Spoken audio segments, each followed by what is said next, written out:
2020 yıl 28 iyun ayı Akbosoq aylı kar jağıp atat.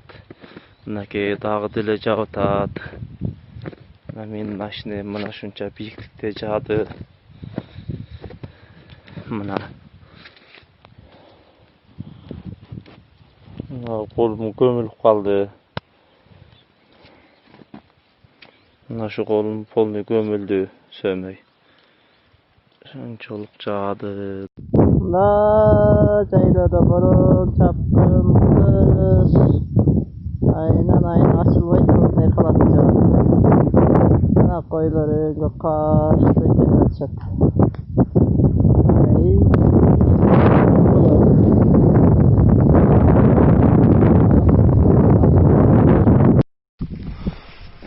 Mına bugün bizde 28 iyun günü kar jağdı. Dağı dile jağıp atat.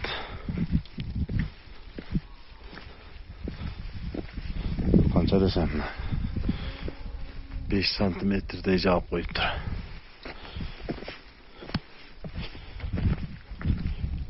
Santimetrede jağıp koyuptur.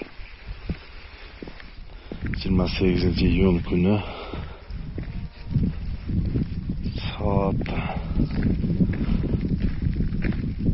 saat ertemeyin 8'de geçemez paştı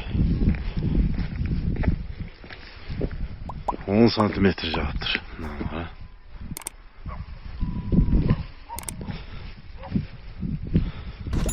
Oho, maşınlar kar. Ağzılı közün maşınamız kar basıp alıptır. 28 iyunda jağıt degende uqqan meselem ben.